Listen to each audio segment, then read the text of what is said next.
الحمدللہ رب العالمین والصلاة والسلام علی محمد الامین واعوذ باللہ من الشیطان الرجیم بسم اللہ الرحمن الرحیم۔ خواتین و حضرات، اس سے پچھلے لیکچرز میں نے شہادت کے مفہوم کو واضح کرنے کی کوشش کی ہے اور یہ بتایا ہے کہ شہادت محض تبلیغ نہیں ہوتی، تبلیغ اس کا ایک جزو ہے۔ یعنی اللہ تعالیٰ جس قوم کو بھی اس منصب پر فائز کرتا ہے یا جس فرد کو اس منصب پر فائز کرتا ہے تو اسے اپنا پیغام ہی دوسروں تک پہنچانے کے لیے اس منصب پر فائز کرتا ہے، لیکن یہ اس سے بہت آگے کی چیز ہے۔ یہ در حقیقت خدا تعالیٰ کی طرف سے اتمام حجت کا ذریعہ ہے۔ یعنی اللہ تعالیٰ کسی فرد کے ذریعے سے بھی اپنی حجت پوری کر دیتے ہیں اور کسی قوم کے ذریعے سے بھی۔ میں نے اس کی تاریخ کی طرف اشارہ کیا تھا اور یہ بتایا تھا کہ یہ معاملہ اللہ تعالیٰ نے سیدنا نوح علیہ السلام سے شروع کیا اور شخصی شہادت کی صورت میں یہ معاملہ ہوتا رہا۔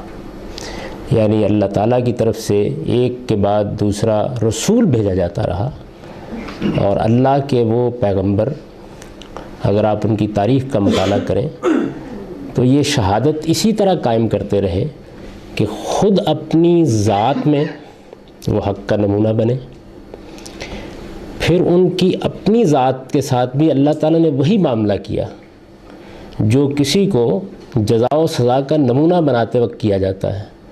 یعنی وہ اگر اللہ تعالیٰ کا پیغام بے کم و کاست پہنچا رہے ہیں، خود خیر پر قائم ہیں، تو اللہ تعالیٰ کی طرف سے ان کو لازماً سرفرازی حاصل ہوئی، جس کو قرآن مجید بیان کرتا ہے کہ لَأَغْلِبَنَّ أَنَا وَرُسُلِي۔ یعنی اللہ تعالیٰ نے اپنے آپ کو ساتھ کھڑا کیا، اور اگرچہ وہ بالکل نہتے تھے، ان کا کوئی ساتھی نہیں تھا، لیکن ان کو لازماً غلبہ حاصل ہو گیا۔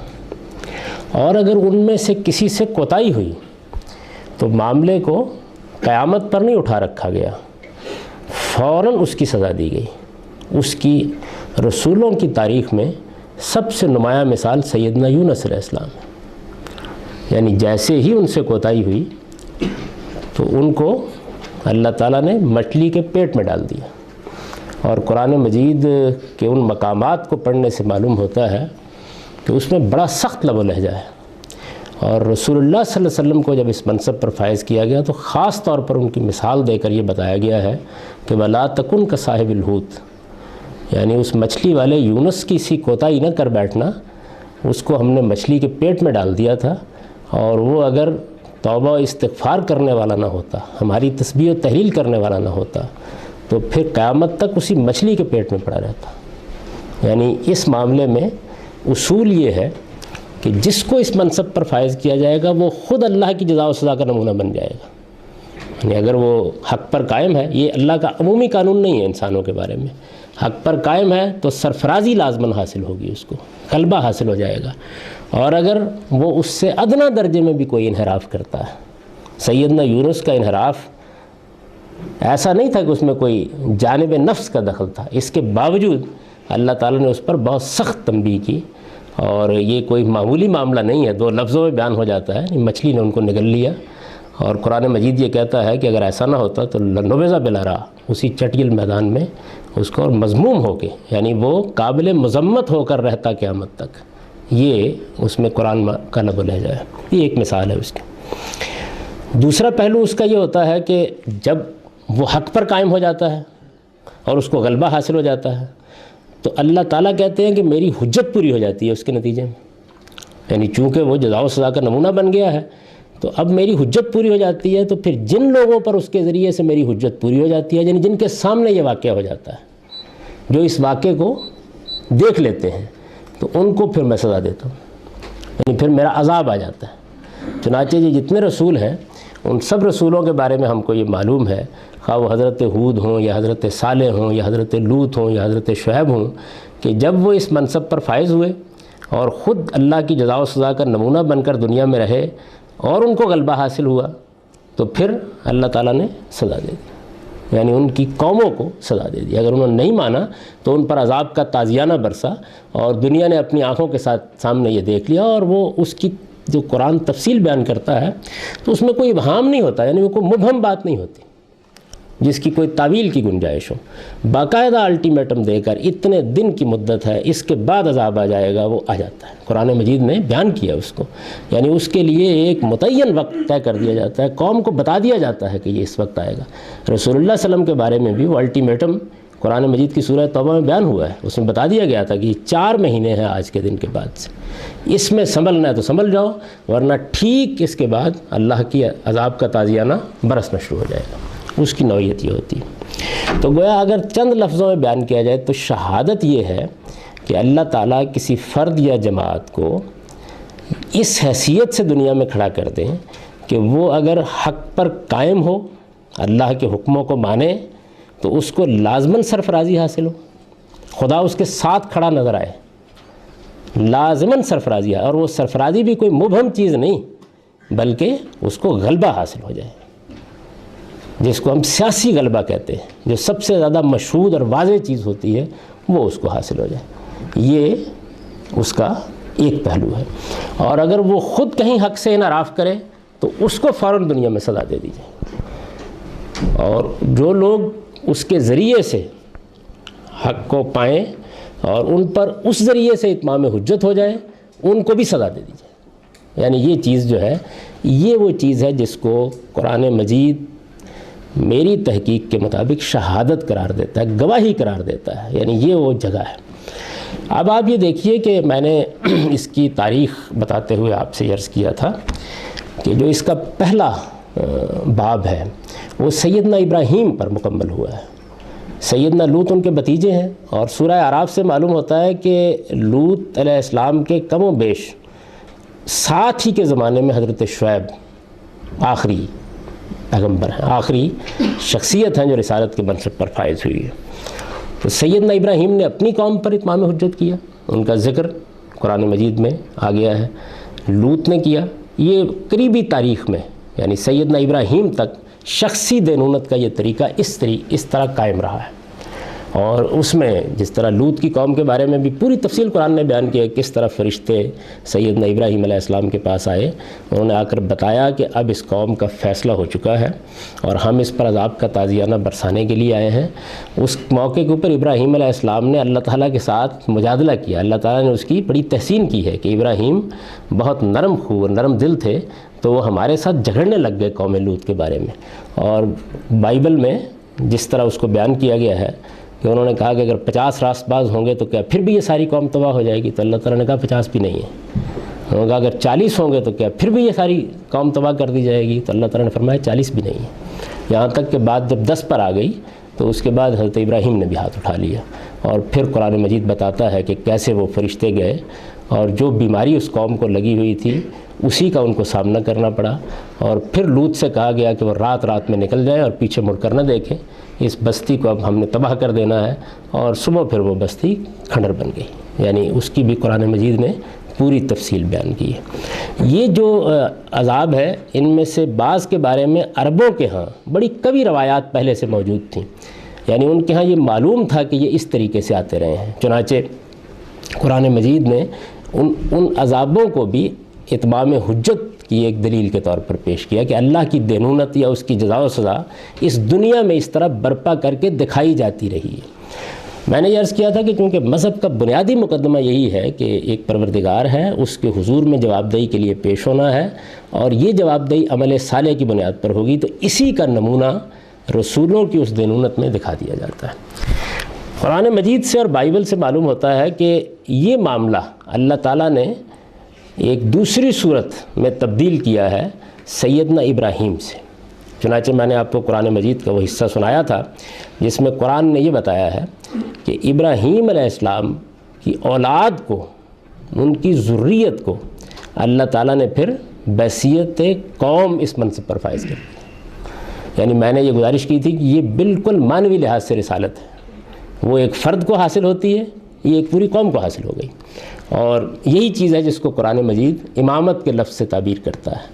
تو سیدنا ابراہیم کی اس تاریخ کا قرآن مجید نے اس مقام پر حوالہ دیا ہے جہاں پھر یہ اللہ تعالیٰ نے بنی اسماعیل کے بارے میں اعلان کیا اور یہ بتایا، اس کی پوری تاریخ سنا کے بتایا ہے کہ ابراہیم کو ہم نے مختلف معاملات میں آزمایا، اور جب وہ ان آزمائشوں پر پورا اترا، ہر لحاظ سے پورا اترا، یعنی یہ اللہ تعالیٰ اپنے پیغمبروں کے ساتھ جن کو فائز کرتے ہیں ان کو بھی گزارتے ہیں، تیار کرتے ہیں کہ وہ اس ذمہ داری کے لیے تیار ہو جائیں، کیونکہ یہ معمولی معاملہ نہیں ہوتا۔ ایک فرد کے ذریعے سے یا ایک قوم کے ذریعے سے اگر اللہ اتمام حجت کر رہے ہیں اور اس کو اس منصب پر فائز کر رہے ہیں کہ ان کی دینونت کا وہ نمونہ بن جائے، تو ظاہر ہے کہ اس کو آزمائشوں سے گزارنا بھی۔ اسی سے یہ بات بھی سمجھ میں آتی ہے کہ سیدنا ابراہیم علیہ السلام کے معاملے میں یہ غیر معمولی آزمائشیں کیوں ہوئیں۔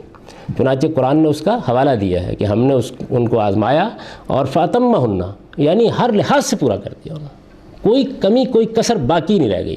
تو ٹھیک میرٹ پر ہم نے کہا کہ انی جاعلک للناس اماما، فیصلہ کر لیا ہم نے کہ اب امامت اور پیشوائی آئندہ نسلوں کی تمہیں حاصل ہو جائے گی۔ یہ جب اعلان کیا گیا تو اس کے بعد انہوں نے پوچھا ہے کہ ومن ذریتی، کیا میری اولاد کو بھی؟ تو ظاہر ہے کہ سیدنا ابراہیم ہے، اللہ تعالیٰ کے ساتھ جو ان کا معاملہ ہے، صاف معلوم ہوتا ہے کہ وہ اجمال میں یہ منشا پا گئے تھے کہ ایک دوسرا فیصلہ ہونے والا ہے، ورنہ اس سوال کی کوئی وجہ نہیں تھی۔ تو اللہ تعالیٰ نے فرمایا کہ ہاں لیکن قانون وہی رہے گا کہ لا ینال عہد الظالمین، اور اس میں لفظ عہد استعمال کیا ہے۔ یہ وہی عہد ہے اللہ تعالیٰ کا جس کو سورہ بقرہ میں قرآن مجید بار بار کہتا ہے بنی اسرائیل کو، اوفو بعہدی اوف بعہدکم، یعنی عہد کیا ہے کہ تم کو میرے حکموں کی پیروی کرنی ہے اور مجھے تمہیں سرفرازی دینی ہے۔ یعنی یہ جو عہد ہے اسی کو قرآن مجید میثاق کے لفظ سے تعبیر کرے، یعنی یہ باقاعدہ ایک معاہدہ ہے جو بنی اسرائیل کے یا ذریت ابراہیم کے اور اللہ تعالیٰ کے مابین ہوا ہے، ایک باقاعدہ معاہدہ ہے۔ یہی میثاق ہے، واسقکم اللہ، اسی میثاق کی تجدید پھر بار بار ہوئی ہے، میں اس کی کچھ تفصیل آپ کو سناؤں گا۔ تو یہ میثاق کیا ہے، عہد کیا ہے جس کا قرآن بار بار حوالہ دیتا ہے، وہ یہ ہے، یعنی یہی عہد ہے کہ تم کو میں نے اس منصب پر فائز کر دیا ہے، میرا تمہارے ساتھ یہ وعدہ ہے کہ اس کے نتیجے میں اسی دنیا میں تم کو سرفرازی حاصل ہوگی، زمین اپنے خزانے تمہارے لیے اگلے گی، تمہارے لیے میری عنایتوں کے دریا بہیں گے اور تم کو سیاسی غلبہ حاصل ہوگا، اور دنیا پر تم اتمام حجت کا ذریعہ بنو گے اور تمہیں دینی امامت اور پیشوائی حاصل ہوگی۔ یہ میرا وعدہ ہے۔ تمہاری طرف سے کیا عہد ہے؟ وہ یہ کہ تم میرے حکموں کو مانو، یعنی ان کا نمونہ بن کے رہو گے دنیا کے اندر۔ یہ عہد ہے جس کا بار بار اللہ تعالیٰ حوالہ دیتے ہیں اس میں۔ یہ ذریت ابراہیم سے یہ عہد لیا گیا، یعنی ابراہیم کی اولاد ان سے۔ تو ابراہیم کی اولاد کے پہلے حصے پر یہ کس طریقے سے روبہ عمل ہوا، یعنی اور پھر دوسرے حصے پر کس طریقے سے یہ روبہ عمل ہوا ہے۔ اس میں اس سے پہلے کہ اس کی تاریخ کی طرف آگے بڑھا جائے، یعنی اس چیز کو میں پھر واضح کر دینا چاہتا ہوں کہ جس مقام پر قرآن میں یہ آیت سورہ بقرہ میں آئی ہے وہاں اس کے سیاق و سباق سے بالکل واضح ہے۔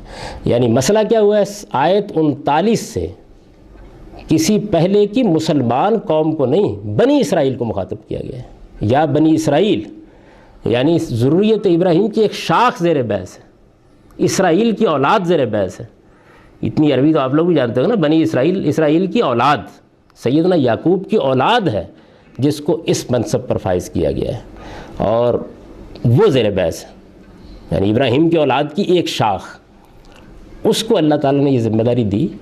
اب اس ذمہ داری کو پھر جب ان سے لیا گیا ہے، وہ تاریخ میں بعد میں عرض کرتا ہوں کہ کیسے لیا گیا ہے، جب لیا گیا تو پھر اس کے بعد حوالہ دیا گیا کہ یہ ابتدا سے طے تھا، اسی لیے ہم نے ابراہیم کو یہ کہا تھا کہ اپنے دوسرے بیٹے کو، بلکہ پہلا بیٹا یہ ہے اسماعیل، کہ اس کو اس وادی غیر ذی زرع میں جا کے آباد کرو۔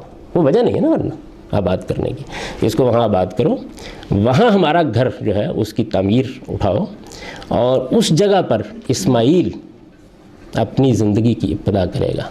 یعنی اس صحرا میں، اس وادی غیر ذی زرع میں قربانی کے واقعے کے بعد ان کو آباد کر دیا گیا۔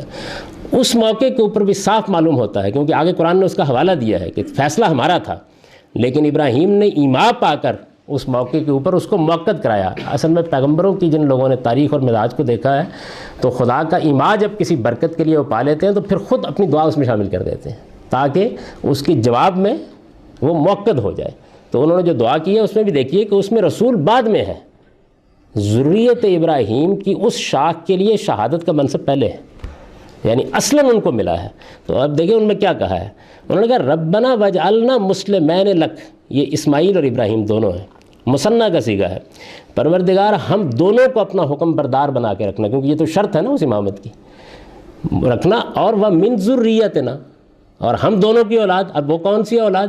بنی اسماعیل ہوئے نا، یعنی دونوں باپ بیٹے کی، ابراہیم اور اسماعیل کھڑے ہیں، یہ یہاں سے شروع ہوتی ہے۔ تو یرفع ابراہیم القواعد من البیت و اسماعیل، جب ابراہیم اور ان کا بیٹا اسماعیل اس گھر کی بنیادیں اٹھا رہے تھے تو وہ دعا کر رہے تھے، وہ دعا کیا کر رہے تھے؟ ربنا وجعلنا مسلمین لک، پروردگار مجھ کو اور میرے اس بیٹے کو اپنا فرما بردار بنا کر رکھنا۔ یعنی ظاہر ہے کہ یہ منصب ملا ہے تو اس میں ان کی طرف سے جو کچھ ہونا ہے اس کی دعا کر، اس میں بھی اللہ سے دعا کر رہے ہیں۔ یہ پھر وہی عجز، وہی خدا کے ساتھ تعلق ہے جس کا اظہار ہے۔ وَمِن ذُرِّيَّتِنَا، یعنی دیکھیے پھر دوسری بات ذہن میں رکھیے، دنیا میں مسلمان ہم آپ سب ہوتے ہیں، وَمِن ذُرِّيَّتِنَا، اور ہماری اولاد میں سے، یعنی میری اور اسماعیل کی اولاد میں سے کیا کرنا؟ ایک امت مسلمۃ لک، اپنی ایک فرما بردار امت اٹھانا۔ یعنی یہ الفاظ جو ہے ان کو دیکھیے۔ اچھا پھر اس کے بعد انہوں نے وارنا مناسکنا وتب علینا انک انت التواب الرحیم کہنے کے بعد کیا؟ ربنا وبث فیہم، یعنی میری وہ جو ذریت اس منصب پر فائز کی جائے جس میں سے وہ امت مسلمہ اٹھائی جائے، ان کے اندر سے، یعنی اس میں دیکھیے ربنا وبث فیہم رسولا منہم، یعنی ان کے اندر ایک رسول اٹھانا۔ ظاہر ہے کہ میں آگے بتاؤں گا آپ کو کہ یہ جب تک نہ ہو اس وقت تک وہ ذمہ داری ادا نہیں ہو سکتی، تو وہ جانتے ہیں چونکہ اس کی پوری تاریخ کو، تو وہ کہتے ہیں کہ ان کے اندر ان میں سے ایک رسول اٹھانا، اور پھر اس میں رسالت مآب صلی اللہ علیہ وسلم جو کام کریں گے اس کو انہوں نے بیان کیا، یتلو علیہم آیات کا۔ یہ سارا سلسلہ بیان جو ہے یہ یہاں سے اصل میں ہے، گویا بنی اسرائیل پر اتمام حجت کے بعد بنی اسماعیل کے لیے اس منصب کا اعلان ہے۔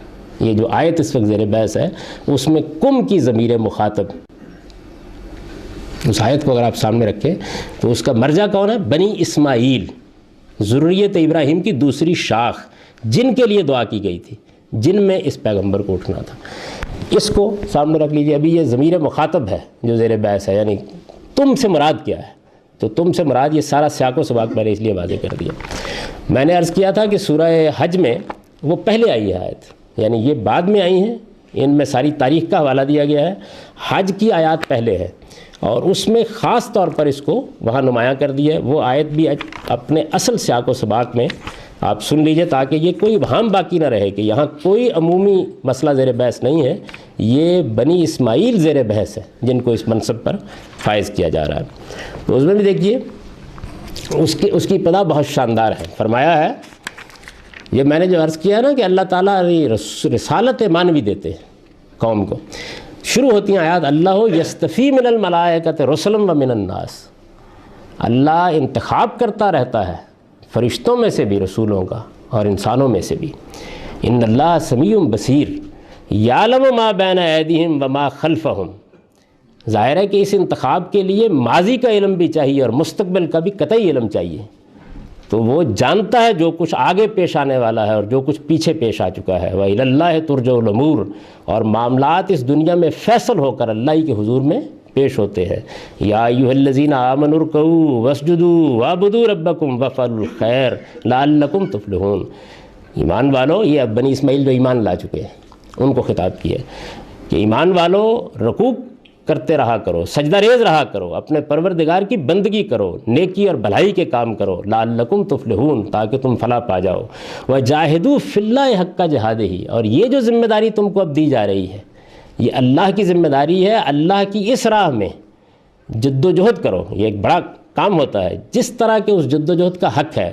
هو اجتباکم، وہ دیکھیے وہاں لفظ استعمال ہوا ہے اللہ یستفی من الملائکۃ رسلا، استفاء، اجتباء، یہ اصل میں خدا تعالیٰ جو رسولوں کو منتخب کرتے ہیں اپنی ذمہ داریوں کے لفظ استعمال کرتے ہیں، اوپر وہ استعمال ہوا هو اجتباکم، اس نے تمہارا انتخاب کر لیا ہے، تمہارا انتخاب کر لیا ہے۔ وما جعل علیکم فی الدین من حرج، جس دین کو تمہیں دیا گیا ہے اس میں بھی یعنی مکمل اعتدال کے ساتھ ہر تنگی دور کر دی گئی ہے، چونکہ دین تنگ کرا لیا تھا بغیم بینہم کی وجہ سے بنی اسرائیل نے اپنے لیے، تو خاص ان کو کہا گیا ملت ابیکم ابراہیم، تمہارے باپ ابراہیم کے طریقے کو بحال کر دیا گیا ہے، یعنی اس کو اب تم نے اپنے سامنے رکھنا ہے.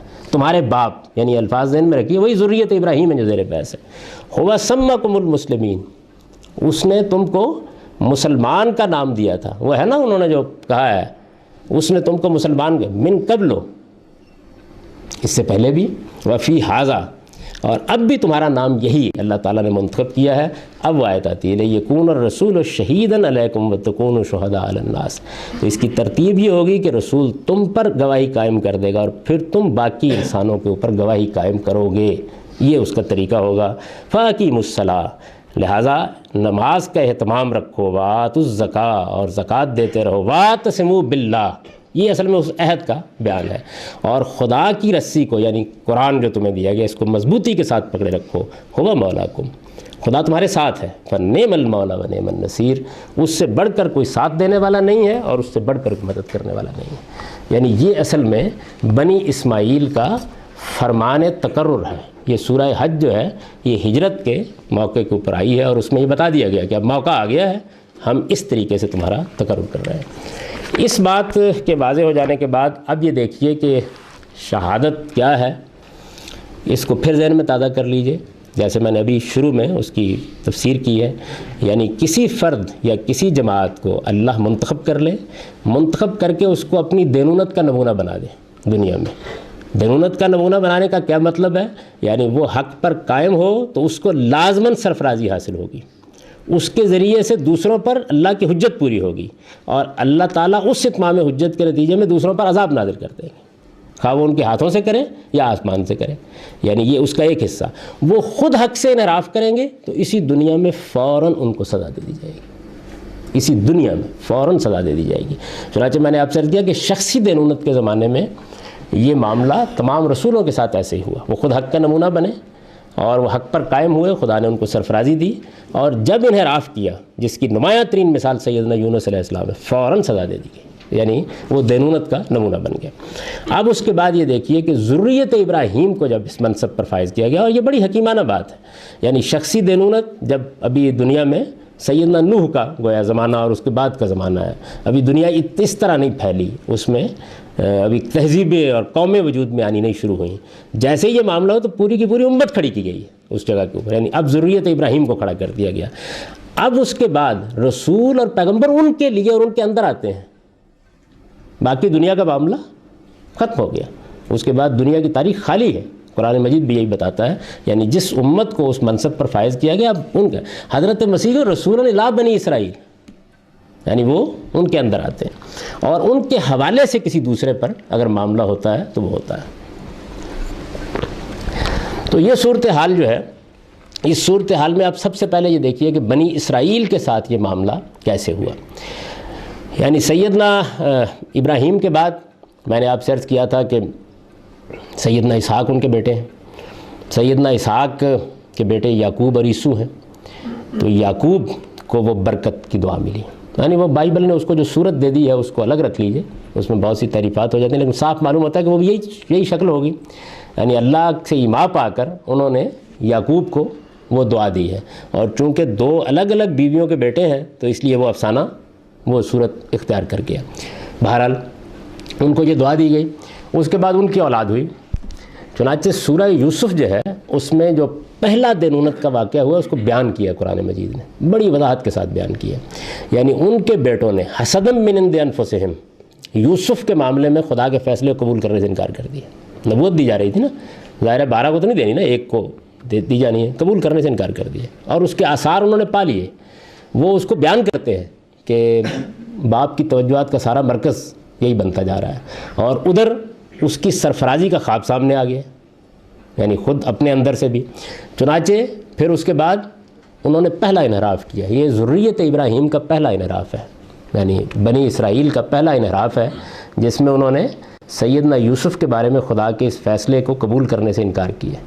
اور یہ معلوم ہے کہ اس کے بعد بڑی شدید سزا ملی ان کو. یعنی وہ پھر یوسف کے سامنے دست بستہ حاضر ہوئے، ان کو پھر بالکل درماندہ ہو کر کھڑا ہونا پڑا ہے وہاں جا کے. اور اللہ تعالیٰ کہتے ہیں کہ پھر یوسف کے ذریعے سے ہم نے معاف کر دیا. یہ دینونت جو ہے خاندان کے عمل کرے گی یوسف کے زمانے والی؟ جی وہ تو خاندان کے اندر عمل کرے گی.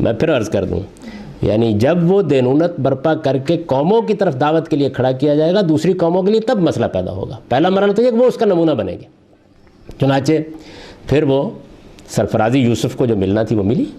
غیر معمولی واقعہ ہے وہ، قرآن نے اس کو بیان کیا ہے، اور قرآن مجید کہتا ہے کہ یہ ایک تاریخ انسانی کا بہترین قصہ ہے، بہترین سرگزشت ہے جو ہم تم کو سناتے ہیں. وہ سنائی ہے قرآن مجید نے سورہ یوسف میں. ان کو وہ سرفرازی حاصل ہوئی، گویا مصر اس زمانے کا سمجھیے آپ امریکہ، یعنی سب سے بڑی جو سلطنت اس وقت دنیا میں. اب بھی آپ تاریخ پڑھیں تو یہ معلوم ہو جائے گا. اس کی بادشاہی ایک طرح سے اللہ تعالیٰ نے ان کو دے دی، اور بادشاہ بالکل معطل ہو گیا، اس نے سارے اختیارات ان کو سونپ دیے.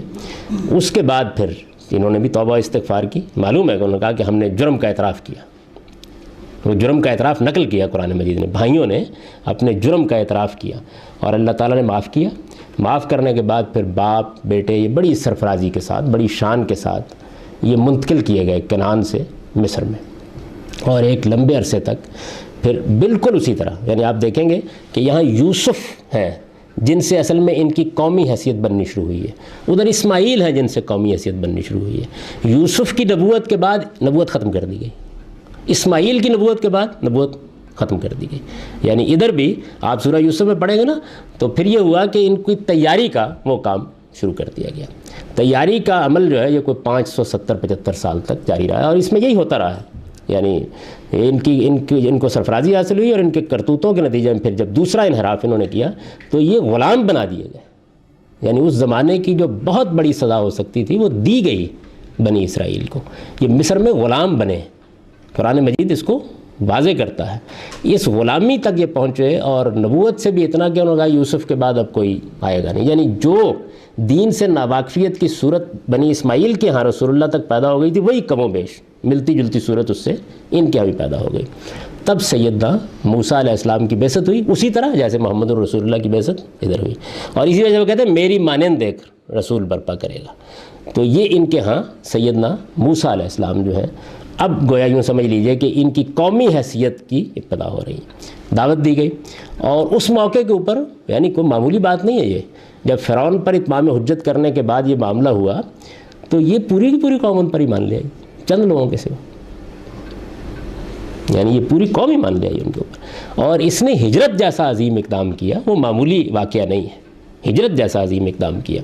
اس کے بعد اب آپ دیکھیے قرآن نے اس سورہ بقرہ میں اس کی ساری تفصیل سنائی ہے کہ کیسے ہم فوراً سزا دیتے رہے، کس طریقے سے. آپ وہ یاد ہے کہ یہ نکلے وہاں سے، اللہ تعالیٰ نے ان کو سرفرازی دی، فرعون غرقاب ہوا، قرآن اس واقعے کو بیان کرتا ہے. یہ ان کی غلامی ختم کر دی گئی. اب اللہ تعالیٰ نے ان کے ساتھ عہد باندھنے کے لیے سیدنا موسیٰ کو بلایا. انہوں نے بچڑے کی پرستش کی. پہلا جو بڑا انحراف ہے وہ یہ تھا. آپ جانتے ہیں کہ اس کی سزا کیا دی گئی. یعنی قرآن مجید نے یہ بتایا ہے کہ فوراً ان پر موت کا عذاب نازل کر دیا گیا، فَاقْتُلُوا أَنفُسَكُمْ. اور بائبل سے اس کی تفصیل یہ معلوم ہوتی ہے کہ صورتحال یہ تھی کہ جو ماننے والے تھے جنہوں نے بچڑے کی پرستش نہیں کی تھی، ان سے یہ کہا گیا کہ ہر آدمی اپنے باپ اور بیٹے کو قتل کرے گا، اور بالکل لاشوں کے ڈھیر لگ گئے. یعنی یہ سزا ان کو اسی دنیا میں دی گئی، اور یہ سزا نافذ کی انہوں نے. یعنی دیکھیے دونوں پہلو موجود ہیں. اللہ تعالیٰ کہتے ہیں نا کہ میں نے یعنی اپنے علم کی بنیاد پر ان کا انتخاب کیا ہے. سزا معمولی نہیں تھی، اپنے بھائیوں بیٹوں کے اوپر اس کو نافذ کرنا، اور وہ نافذ ان کے ذریعے سے ہوئی. ایسا نہیں کہ کوئی عذاب آ گیا، تو وہ سزا ان کے اوپر نافذ کر دی گئی. جب پھر آپ اگر بائبل کو پڑھیں تو یہ معلوم ہوگا کہ نہایت سخت تطہیر کا قانون ہے جو ان کی اس ہجرت میں ان کے خیموں پر نازل کر دیا گیا.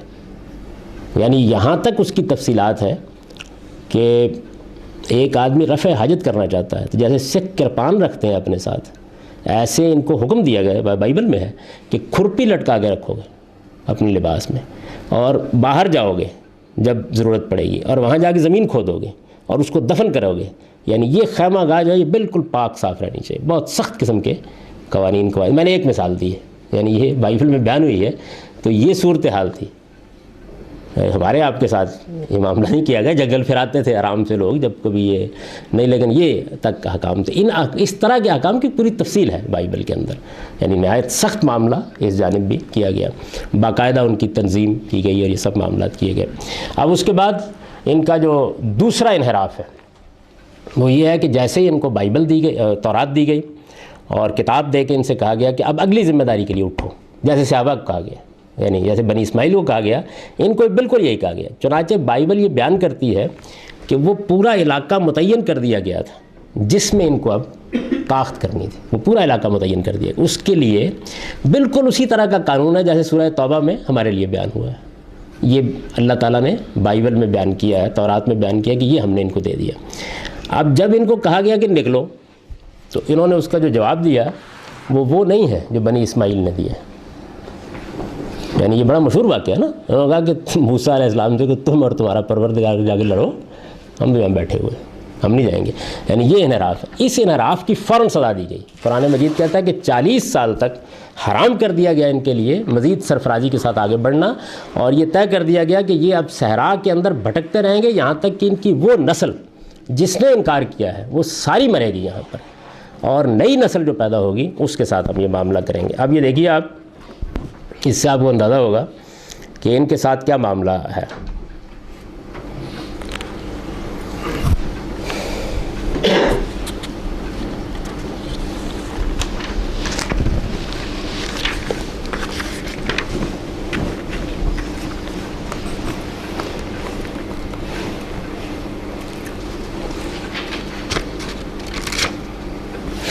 اللہ تعالیٰ یہ فرماتے ہیں، جب خداوند تیرا خدا تجھ کو اس ملک میں داخل کرے جس کے وارث ہونے کے لیے تو جاتا ہے، اور تیرے سامنے سے بہت سی قوموں کو جڑ سے اکھاڑ ڈالے، یعنی ہتیوں اور جرجاشیوں اور اموریوں اور کنانیوں اور فریزیوں اور حویوں اور یبوسیوں کو، جو 7 بڑی اور تجھ سے زیادہ زوراور قومیں ہیں۔ رسول اللہ نے بھی 8 کو خط لکھے ہیں۔ اور جب خداوند تیرا خدا ان کو تیرے ہاتھ میں دے دے اور تو ان کو مارے، تو تو انہیں آخری درجے میں ہلاک کر دینا، تو ان کے ساتھ کوئی عہد نہ باندھنا۔ یہی ہے نا مشرکین کے بارے میں، اور نہ ان پر مہربانی کرنا، تو ان کے ساتھ بیاہ نہ کرنا، اپنی بیٹی ان کے بیٹے کو نہ دینا، اور ان کی بیٹی اپنے بیٹے کے لیے نہ لینا۔ لا تنکحوا المشرکین والمشرکات، قرآن مجید کو ساتھ ساتھ رکھ کے دیکھتے جائیے، کیونکہ وہ تیرے بیٹے کو میری پیروی کرنے سے بہکائے گی کہ وہ دوسرے معبودوں کی بندگی کرے، تب خداوند کا غضب تم پر بھڑکے گا اور وہ جلد تم کو نابود کر دے گا۔ قانون یہ ہے۔ بلکہ تم ان سے یوں کرنا کہ تم ان کے مذہبوں کو ڈھا دو اور ان کے ستونوں کو توڑ دو، ان کے کھمبوں کو کاٹ ڈالو اور ان کی تراشی ہوئی مورتوں کو آگ میں جلاؤ۔ یہی ہے نا جب رسول اللہ نے کیا ہے، یعنی حضرت علی کو بھیجا گیا تھا نا، کوئی قبر اونچی نہ چھوڑنا اور کسی تھان کو باقی نہ رہنے دینا، اور کوئی مورتی سرزمین عرب پر باقی نہ رہ جائے، کیونکہ تو خداوند اپنے خدا کی مقدس قوم ہے، اور خداوند تیرے خدا نے تجھ کو چن لیا۔ یہ تورات ہے، تاکہ ان سب لوگوں میں سے جو روئے زمین پر ہیں تم اس کے خاص لوگ ہو، تاکہ ان سب لوگوں میں سے جو روئے زمین پر ہیں تم اس کے خاص لوگ ہو، نہ اس لیے کہ تم سب دیگر قوموں سے زیادہ تھے، خداوند نے تمہیں پسند کیا اور چن لیا، کیونکہ تم سب قوموں سے بہت تھوڑے تھے۔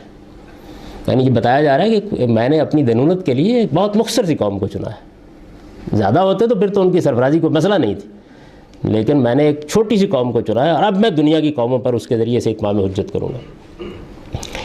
لیکن چونکہ خداوند نے تم کو پیار کیا اور اس قسم کا لحاظ کیا جو اس نے تمہارے باپ سے کھائی تھی، وہ عہد، قسم کا ترجمہ کر دیا، یعنی ابراہیم کے ساتھ جو معاملہ ہوا تھا اس کا حوالہ دیا ہے پھر تورات نے۔ اس لیے خداوند تم کو زوراور ہاتھ سے نکال لایا اور جائے غلامی سے اور مصر کے بادشاہ فرعون کے ہاتھ سے تم کو چھڑایا۔ بس جان رکھ کہ خداوند تیرا خدا وہی خدا ہے، وہ وفادار خدا ہے جو عہد کو اور رحمت کو ان کے لیے ہزاروں پشتوں تک یاد رکھتا ہے جو اس کو پیار کرتے ہیں اور اس کے حکموں کو مانتے ہیں۔ کیونکہ ان کی نسل در نسل یہ چل رہا ہے نا معاملہ، تو یہ ہزاروں ترجمہ کر دیا گیا ہے، مطلب یہ ہے کہ پشت در پشت یہ معاملہ چلے گا، اور وہ ان کو ہلاکت سے بدلہ دیتا ہے جو اس سے کینہ رکھتے ہیں۔ وہ ایسوں کے ساتھ دیر نہیں کرتا لیکن انہی سے انتقام لیتا ہے۔ یہ وہ دینونت ہے جو بیان ہو رہی ہے، دیر نہیں ہوگی، قیامت تک معاملہ مؤخر نہیں ہوگا۔ پس تو وہ احکام اور قوانین اور قضائے مان جن پر عمل کرنے کے لیے میں آج کے دن تجھے حکم دیتا ہوں۔ پس اگر تو ان قضاؤں کو سنے گا، یعنی فیصلے، قضاء یہاں فیصلے کا، اللہ کے فیصلے، اللہ کا عہد، ان کو مانے گا اور ان پر عمل کرے گا تو وہ تجھے اجر دے گا۔ وہ اجر کیا ہے؟ یعنی خداوند تیرا خدا تیرے لیے اپنے اس عہد اور اپنی اس رحمت کو یاد رکھے گا جس کی اس نے تیرے باپ سے قسم کھائی، وہی اوفو بعہدی اوف بعہدکم۔ وہ تجھے پیار کرے گا اور تجھے برکت دے گا اور تجھے بڑھائے گا۔ وہ تیرے رحم کے پھل کو اور تیری زمین کے پھل کو بھی، یعنی تیرے غلے اور تیری میں اور تیرے تیل اور تیرے مواشی کے بچوں اور تیری بھیڑ بکری کے گلوں کو اسی ملک میں برکت دے گا جس کی بابت اس نے تیرے باپ سے قسم کھائی تھی کہ تجھے عطا کرے گا، اور تو سب قوموں سے بڑھ کر مبارک ہوگا اور تیرا کوئی چوپایا بانج نہیں ہوگا۔ یہ سننے کی چیز ہے تورات میں، تثنیہ ہے، یہ استثناء ہے، اصل تورات یہی ہے۔ اور نہ تم میں کوئی خواہ مرد ہو یا خواہ زن بے اولاد نہ رہے گا، اور خداوند تیری ہر بیماری کو فوراً دور کر دے گا۔ دیکھ رہے ہیں آپ، یعنی یہ معاملہ جو ہے یہ کیا ہے خدا کی دینونت کا۔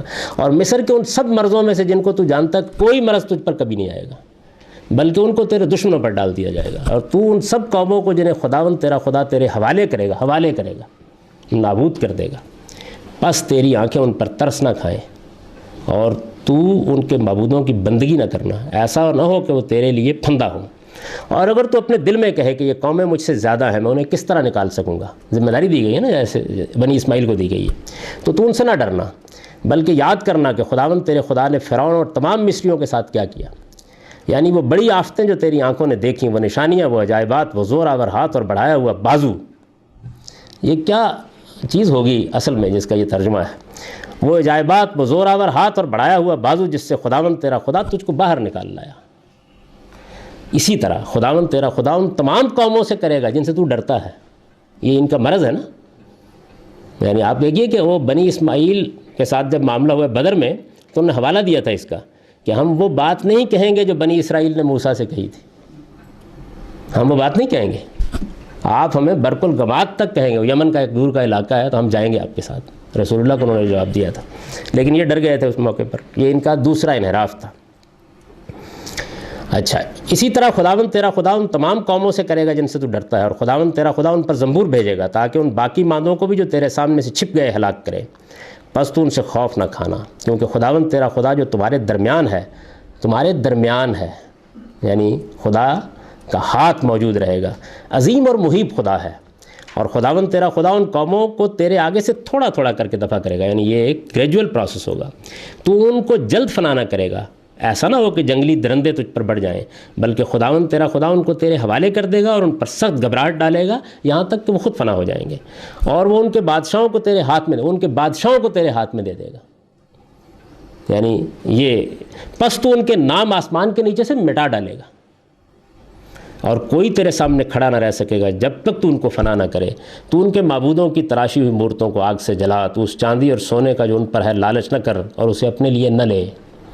یعنی یہ بھی ایک حادثہ ہے نا، میں آپ کو بتاؤں گا کہ بنی اسماعیل نے کیا کیا اس سونے اور چاندی کے لیے۔ ایسا نہ ہو کہ وہ تیرے لیے پھندا ہوں، کیونکہ یہ خداوند تیرے خدا کے سامنے مکروہ ہے، اور تو بت کی کوئی چیز اپنے گھر کے اندر نہ لائے۔ ایسا نہ ہو کہ تو اس کی طرح ملعون ہو، تو اس سے کمال نفرت کر اور وہ تیرے لیے غلاظت کی طرح ہو، کیونکہ وہ ملعون ہے۔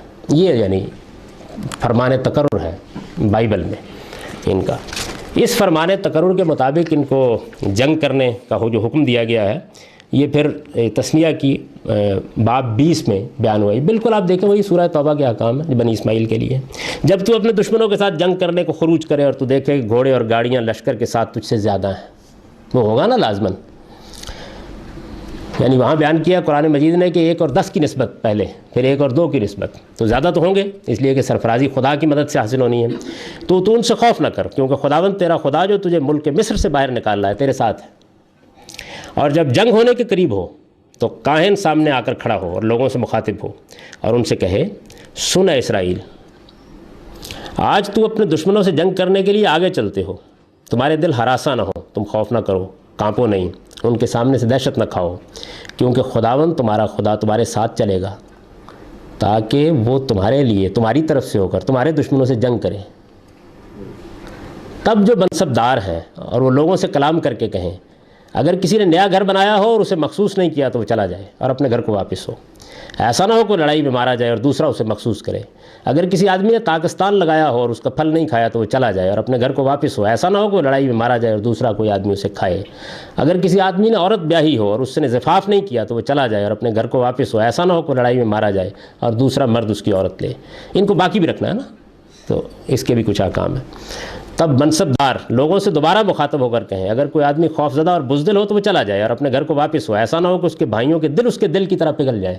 سیدنا حسان بن ثابت نے اپنا یہ عذر پیش کیا تھا، انہوں نے کہا تھا کہ میں تو مرغی ذبح ہوتے بھی نہیں دیکھ سکتا۔ بدر سے ان کو مستثنیٰ کیا گیا تھا، واحد آدمی ہے وہ، میں بتاؤں گا آپ کو، پورا قانون ہے اس کا۔ اور جب منصبدار لوگوں سے یہ کہہ چکے تو لشکر کے سردار اپنے لوگوں کو جنگ کے لیے تیار کریں، اور جب تو جنگ کرنے کے لیے کسی شہر کے نزدیک جائے تو پہلے اس سے صلح کی خواہش کر۔ اگر وہ صلح منظور کریں اور پھاٹک تیرے لیے کھول دیں تو جتنے لوگ جو اس میں رہتے ہیں وہ سب تیرے باج گزار ہوں گے، حتیٰ یؤتوا الجزیۃ عن ید وہم صاغرون، جو قرآن مجید نے سورہ توبہ میں قانون بیان کیا وہی ہے، اور تیری خدمت کریں گے، وہم صاغرون، صاف معلوم ہوتا ہے کہ لفظ بالکل وہی تھا، حتیٰ یؤتوا الجزیۃ عن ید، تیرے باج گزار ہوں گے، وہم صاغرون، اور تیری خدمت کریں گے، اور اگر وہ تجھ سے صلح نہ کریں بلکہ تجھ سے جنگ شروع کریں تب تو اس کا محاصرہ کر، اور خداوند تیرا خدا اس کو تیرے ہاتھ میں دے دے گا، یعنی یہ طے ہے، جیسے وہ قریش کے بارے میں کہا ہے نا کہ اگر حدیبیہ کے موقع پر لڑ جاتے تو لازماً فتح ہو جاتی مسلمانوں کو، اور خداوند تیرا خدا اس کو تیرے ہاتھ میں دے گا، اور تو سب مردوں کو تلوار کی دھار سے قتل کر، اور عورتیں اور بچے اور چوپائے اور اس شہر کی سب لوٹ اپنے لیے لے لے، اور اپنے دشمنوں کی تمام غنیمت کو کھا جا جو خداوند تیرے خدا نے تجھے دی ہے۔ یہ جب ارتداد کے موقع کے اوپر سیدنا ابوبکر نے احکام نافذ کیے ہیں تو انہوں نے بھی اقتلوا المشرکین کے حکم سے عورتوں کو مستثنیٰ قرار دیا تھا، اس کا بھی میں بعد میں ذکر کروں گا۔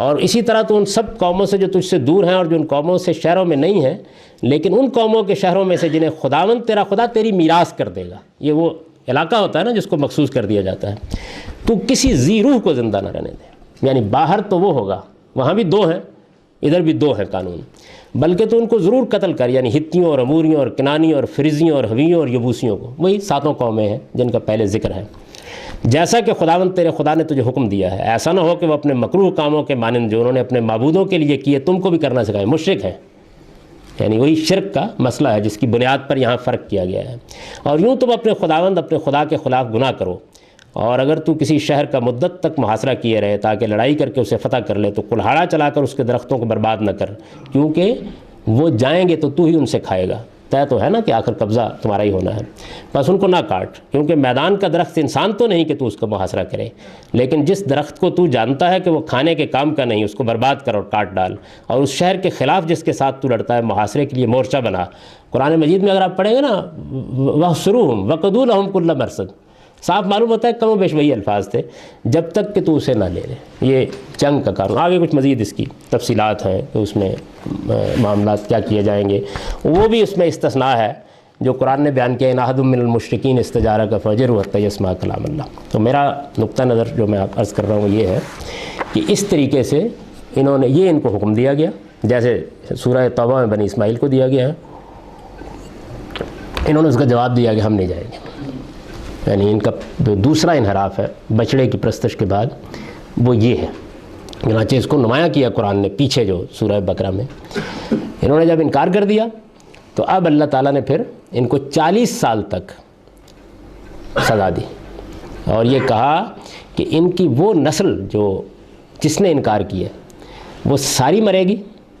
دیکھیں نا دنیاوی دنونت، 2 آدمی تھے ان میں سے یوشع اور کالب، جنہوں نے کہا تھا کہ ہم لڑنے کے لیے تیار ہیں، بلکہ قوم کو بھی ابھارا تھا، فرمایا وہ زندہ رہیں گے، وہ نہیں مریں گے، یعنی وہ دونوں نہیں مریں گے، ان کی قیادت ہوگی اور اگلی نسل ہوگی، اور پھر اس کے بعد معاملہ آگے شروع ہوگا، یہ یعنی ان کے اوپر اس قانون کا اطلاق ہوا۔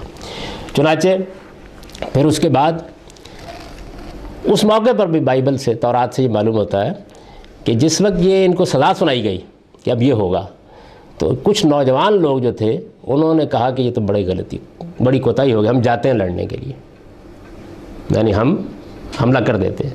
سیدنا موسیٰ نے کہا کہ نہیں، خدا واپس جا چکا ہے، اب کچھ نہیں ہو سکتا، اب تو معاملہ ختم ہو گیا۔ تو انہوں نے کہا کہ نہیں، ہم جائیں گے، ہم جب جائیں گے تو خدا ہمیں معاف کر دے گا اور ہمارے ساتھ ہوگا۔ سیدنا موسیٰ نے بہت روکا، اس کا بھی پوری تفصیل ہے تورات میں۔ یہ پہاڑ پر چڑھ کے گئے، سب مارے گئے جتنے بھی تھے، اور ظاہر ہے کہ خدا ساتھ نہیں تھا، وہ تو واپس جا چکا تھا۔ پھر اس کے بعد وہی ہوا، 40 سال تک پھر ان کی وہ ساری نسل ختم ہوئی۔ یوشع اور کالب نے لمبی عمر پائی اور وہ زندہ رہے دونوں، اور ان کے ذریعے سے پھر انہوں نے آگے اقدام کیا، پھر اللہ تعالیٰ نے ان کو سرفرازی عطا فرمائی۔ پھر اس کے بعد انہوں نے اگلا انحراف کیا، یعنی تیسرا بڑا انحراف جو ان کا تورات سے معلوم ہوتا ہے، پہلا بچڑے کی پرستش کا، دوسرا سیدنا موسیٰ کی دعوت پر انکار کر دینا، صاف انکار کر دینا، تم اور تمہارا رب جا کے لڑو، ہم یہاں بیٹھے ہوئے۔ تیسرا بڑا انحراف انہوں نے اس وقت کیا کہ جو نظام اللہ تعالیٰ نے بنایا تھا اس کی بھی کچھ تفصیل ہے۔ تورات سے معلوم ہوتا ہے کہ سیدنا موسیٰ ان کے سارے معاملات کو چلا رہے تھے، آخر ان کے خسر یترو وہ تشریف لائے تو انہوں نے ان کو کہا کہ نہیں، اب ان کی باقاعدہ تنظیم ہونی چاہیے اور ان کے اندر باقاعدہ قیادت کو تقسیم کر دیا جائے۔ تو ایک پورا نظام ہے قاضیوں کا جو ان کے لیے، چنانچہ تورات میں ایک پوری کتاب جو ہے وہ قضات ہے، وہ مقرر کیا گیا۔ اس نظام کے تحت ان کا یوشے بالکل یوں سمجھیں کہ جیسے حضرت ابوبکر نے خلافت سنبھالی ہے، اسی طریقے سے انہوں نے سنبھالی، اسی طریقے سے سارے معاملات ہوئے۔ پھر اس کے بعد آہستہ آہستہ ان کے ہاں وہ صورت پیدا ہونی شروع ہو گئی جس میں انہوں نے اللہ تعالیٰ کے قائم کردہ نظام کو کہا کہ یہ واپس لے لیا جائے، اور ہمارے لیے جیسے فلسطینیوں کے ہاں بادشاہ ہیں ویسے بادشاہ مقرر کیے جائیں، یعنی موروثی حکومت قائم کر دی جائے۔ یہ تھی، اس کی بھی قرآن میں بڑی دلچسپ تفصیل ہے۔ اللہ نے روکا، انہوں نے کہا یہ کام نہ کرو، اس کے مفاسد بیان کیے اور یہ کہا کہ میں نے جو امرہم شورا بینہم کے طریقے پر نظام تمہارے اندر بنایا ہے، یہی تمہارے لیے عزت اور وقار کا نظام ہے، یہ میرا منشا ہے، اس کو قائم رکھو۔ انہوں نے کہا نہیں جی، بات ہی نہیں بنتی۔ آپ چنانچہ پھر طالوت کو آپ دیکھیں گے بقرہ میں آگے وہ سارا واقعہ زیر بحث ہے۔ یہ جب بقرہ میں جب وہ ختم ہوتا ہے نا معاملہ، یعنی ان پر اتمام حجت، نئی امت کی تاسیس، تجدید شریعت، اس پر اس کے بعد پھر وہ واقعہ ہے جو ان کا انحراف ہے، بڑا انحراف۔ اس میں طالوت کو انہوں نے کہا، ساؤل ان کا نام ہے، تورات میں قرآن مجید نے طالوت بیان کیا، عربی تلفظ یعنی اس کا، یہ وہی ہے بقرات سقرات کے ساتھ ہوتا ہے۔ تو ساؤل کو مقرر کیا گیا۔ سموئیل نبی، اللہ کا وعدہ یہ تھا نا کہ نبوت تو قائم رہے گی ان کے اندر، تو اس وقت سموئیل نبی کے ذریعے سے پھر ان کا تقرر ہوا۔ وہ پھر ایک پوری داستان ہے۔ ان کے تقرر کے بعد اللہ تعالیٰ نے پھر ان کو سرفرازی عطا فرمائی، اور پھر اللہ تعالیٰ نے یہ کیا کہ ان کے پیغمبروں کو نبوت دے دی، ان کے بادشاہوں کو نبوت دے دی، معاف کیجیے گا، ان کے بادشاہوں کو نبوت دے دی۔ یعنی ساؤل کے بعد وہ پھر حضرت داؤد کا وہ مشہور واقعہ پیش آیا جس میں انہوں نے اپنے گوپن سے جالوت کو مار دیا اور ان کی حکومت دوبارہ بحال ہو گئی اور بڑی سرفرازی ان کو عطا ہوئی۔ تو سیدنا داؤد کو پھر پیغمبر بنا دیا گیا، اور سیدنا سلیمان تک پہنچتے پہنچتے اب یہ دیکھیے وہ سرفرازی کس جگہ پر پہنچ گئی۔ یعنی صورتحال یہ ہے کہ اب امریکہ کے پاس بھی تو ہے نا 52 وہ کیا ہے، اور طیارے اور اواکس اور فلاں اور فلاں، یعنی اس میں خدا کا ہاتھ کیسے کام کر رہا ہے۔ ان لوگوں کے معاملے میں یہ حملہ کرتے ہیں، تابوت سامنے ہوتا ہے اور خدا کی فوجیں لڑتی ہیں، فرشتے ان کے دائیں بائیں موجود ہوتے ہیں، اس کو فلسطی چھین کے لے جاتے ہیں، تحملہ الملائکہ، فرشتے گاڑی ہانکتے ہوئے واپس لے آتے ہیں۔ یعنی یہ وہی چیز ہے کہ خدا کی مدد اور اس کا کیا رہے گا اس معاملے میں۔ اچھا، پھر اس زمانے کے علوم کا مقابلہ کرنے کے لیے 2 فرشتوں کے ذریعے سے ان کو وہ علوم دیے جاتے ہیں جو دنیا کی کسی قوم کے ساتھ نہیں ہوا۔ وہ علوم دیے جاتے ہیں جن علوم کا ایک بڑا ماہر ملکہ بلقیس کا تخت چشم زدن میں اٹھاتا ہے اور کئی ہزار میل کے فاصلے سے لا کے پیش کر دیتا ہے۔ جنات ان کے بادشاہ کے تصرف میں دے دیے جاتے ہیں، دربار میں حاضر ہوتے ہیں، تعمیرات کرتے ہیں، چونٹیوں کی آوازیں سنی جاتی ہیں، پرندوں کے لشکر ترتیب پاتے ہیں اور وہ سلیمان کے احکام کی پیروی کرتے ہیں، اور وہ ہدہد پیغمبر بن جاتا ہے، اور اس کے ساتھ دنیا کے اندر یہ طاقت ہو رہی ہے۔ ذرا تصور کیجئے تھوڑی دیر کے لیے، یعنی اندازہ کیا جا سکتا ہے کہ کس جگہ پر کھڑا کر دیا گیا ہے۔ یعنی اللہ تعالیٰ کی جو مدد اور اس کا جو ہے ظہور، ایک معجزہ بنا دینا۔ ذرا تھوڑی دیر تصور کرنا کہ فرشتے کھڑے ہیں، جنات تعمیرات انجام دے رہے ہیں، رفاعیت اس جگہ پر پہنچ گئی ہے کہ وہ سرہم ممرد من قواریر کو دیکھ کے ملکہ سبا دیہاتی ہو گئی۔ وہ قرآن مجید کے وہ صورتیں ہیں جن میں باقاعدہ اس کی پوری تفصیل بیان ہوئی ہے، اور ایک ایک ماہ کے ٹرپ کے اوپر جہاز چلتے ہیں، یعنی دنیوی رفاعیت اس مقام تک۔ یہ تو کوئی آگے کی اس سے جگہ نہیں ہے نا۔ یعنی اس وقت دنیا کے اندر جو دنیا نے خود علوم دریافت کیے ہیں وہ معلوم ہوتا ہے کہ جھولی میں ڈال دیے گئے ہیں 8-10 سال کے اندر جتنے بھی ہیں۔ جب تخت ابھی صرف کلنٹن صاحب کی آواز ہی اٹھا کے لاتے ہیں، یعنی تخت بلقیس کا چشم زدن میں، اور وہ دربار کا مکالمہ پڑھے نا کہ سلیمان نے کہا کہ میں یہ چاہتا ہوں کہ اس کے آنے سے پہلے اس کا تخت منگوا لیا جائے، تو کالا عفریت من الجن، یعنی دربار کی صورتحال کیا ہے؟ ایک جنوں کے سرہنگ نے کھڑے ہو کر کہا کہ آپ کے تخت سے اٹھنے سے پہلے لا کے پیش کر دیتا ہوں۔ اور قال الذی عنده علم من الکتاب، دربار کا ایک شخص اٹھا جس کے پاس خدا کے قانون کا ایک علم تھا جو اس کو دیا گیا تھا. اس نے کھڑے ہو کر کہا کہ چشم زدن میں لا دوں گا. سلیمان نے دیکھا تخت سامنے پڑا ہوا تھا. یعنی یہ صورتحال جو ہے یہ ایک جانب سرفرازی کی ہے, اور اس سرفرازی کے ساتھ یہ کھڑے ہیں. پھر اس کے بعد ان کا اگلا انحراف ہے, اور اس کے ساتھ ہی وقت ختم ہو گیا.